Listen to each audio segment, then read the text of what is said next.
We do the videos when we have time to. I mean, we've always paid attention to what our record covers look like and our t-shirts and our flyers, and so there's always been a lot of visual components to it. We just didn't want it to look like hardcore records or pop records. We just wanted our stuff to look like Black Dice stuff.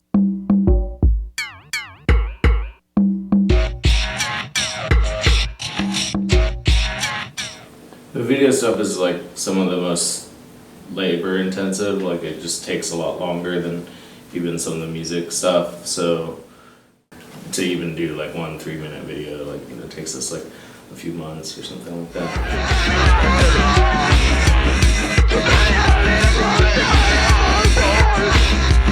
For me, like I feel like I have like an idea of like what constitutes like, you know, like a good video, like, and like for me, like I feel like it needs to have a lot of stuff going on.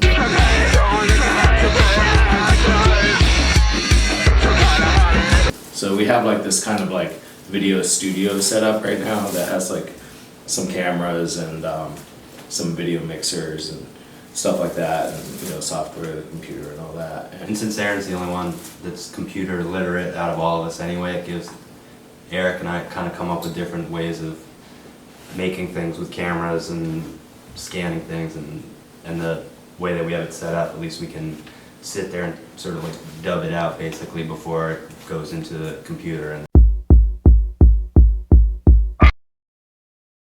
And I think like internet video is like totally not to be like minimized at all. Like I think it's like the ultimate like late night television, because, you know, there is so much stuff out there that, sure, a lot of stuff is diluted, but at the same time everything is always available. And so I think just with a few keywords, you know, you can arrive at like one of our videos totally by accident.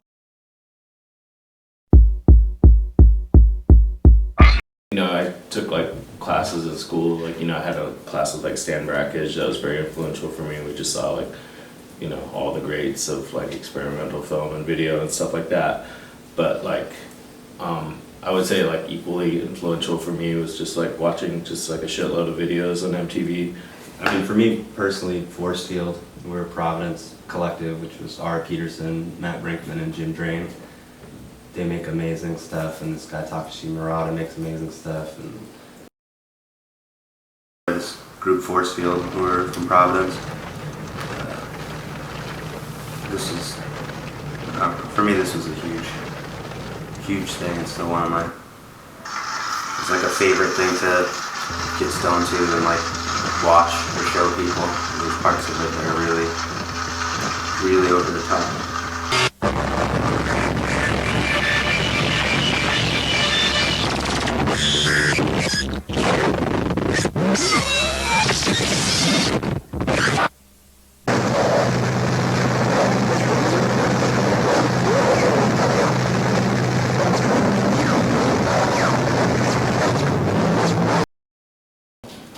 He's another person that I went to school with who's always sort of made stuff that you know, I related to in a way. They're usually like pretty psychedelic looking this way, and it still had sort of a weird edge that made him unique. So he does a lot of stuff with like video distortion.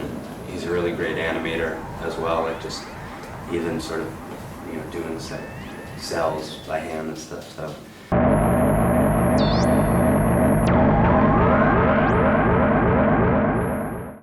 This like Church of Veneria, which was a cult, I guess, a religious cult from San Diego. They made this whole movie about sort of their creation beliefs and stuff like that, but it's pretty similar sort of vocabulary, sort of a heavy new age aesthetic.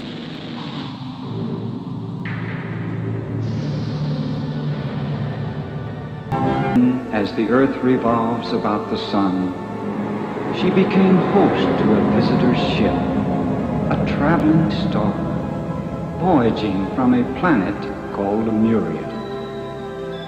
11 astronauts came as cosmic messengers, headed by the one Uriel, to enlighten the Earthman of his destiny and awaken within him the wonders of the universe.